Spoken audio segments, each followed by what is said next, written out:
আসসালামু আলাইকুম। শারমিনস ডায়েরি ব্লগে নতুন আরও একটি ভিডিও নিয়ে আমি চলে আসলাম।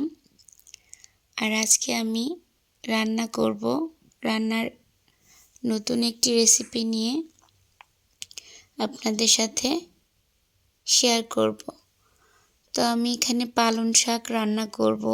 আর পালং শাকটা কিভাবে রান্না করব সেটাই আমি আপনাদেরকে দেখাবো। আমার পুরো ভিডিওটি আশা করি দেখবেন।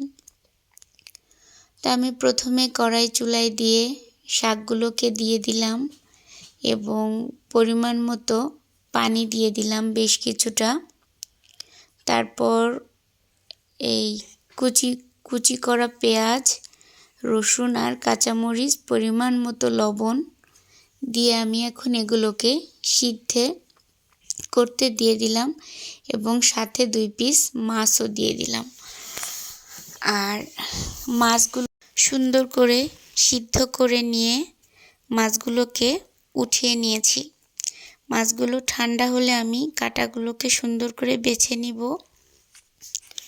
আর এখন শাকগুলো যেহেতু সিদ্ধ হয়ে গিয়েছে, এগুলোকে আমি ডাল ঘুটনি দিয়ে সুন্দর করে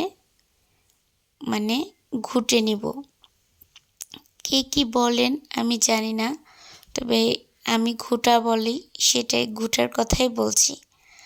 তো এখন শাকগুলো হয়ে গিয়েছে, সবুজই নামিয়ে ফেলতে হবে। যেহেতু শাক সিদ্ধ হয়েছে, তো নামিয়ে নিয়ে ওই কড়াইয়ের মধ্যে আমি পরিমাণ মতো তেল দিলাম, রসুন কুচি, পেঁয়াজ কুচি আমি তেলের মধ্যে দিয়ে সুন্দর করে এগুলোকে বেরেস্তার মতো লাল লাল করে নিব। তারপর এগুলো যখন লাল লাল হয়ে যাবে, পেঁয়াজটা ভাজতে ভেজে নিয়ে মাছগুলোকে আমি সুন্দর করে বেছে নিব, যেহেতু মাছগুলো ঠান্ডা হয়ে গিয়েছে। তো পেঁয়াজগুলোকে সুন্দর করে লাল লাল করে বেছে রাখা মাছগুলোকে আমি দিয়ে দিলাম। মাছগুলোকে একটু তেলের সাথে পেঁয়াজের সাথে ভেজে নেব। তারপরে আমি শাকগুলোকে দিয়ে দিব। তো এখানে আমি সামান্য একটু পরিমাণে হলুদ আর একটু জিরার গুঁড়ি দিয়ে দিলাম। দিয়ে মাছটাকে আমি সুন্দর করে ভেজে নিয়ে এর মধ্যে শাকটাকে দিয়ে দিলাম। শাকটা দিয়ে 1 মিনিটের মতো নাড়াচাড়া দিয়ে আমি এখন এটার মধ্যে চালের গুঁড়ি দিব। কেউ চালের গুঁড়ি দিতে পারেন, কেউ বা আটা, তবে চালের গুঁড়িটা দিলে ভালো হয়। তো চালের গুঁড়িটা দিয়ে আমি সুন্দর করে শাকটা ঘুটে নিব। তো এটা নরম আছে, তো নরমটা থাকবে না, তো চালের গুঁড়িটা পানিটা শুষে নিবে।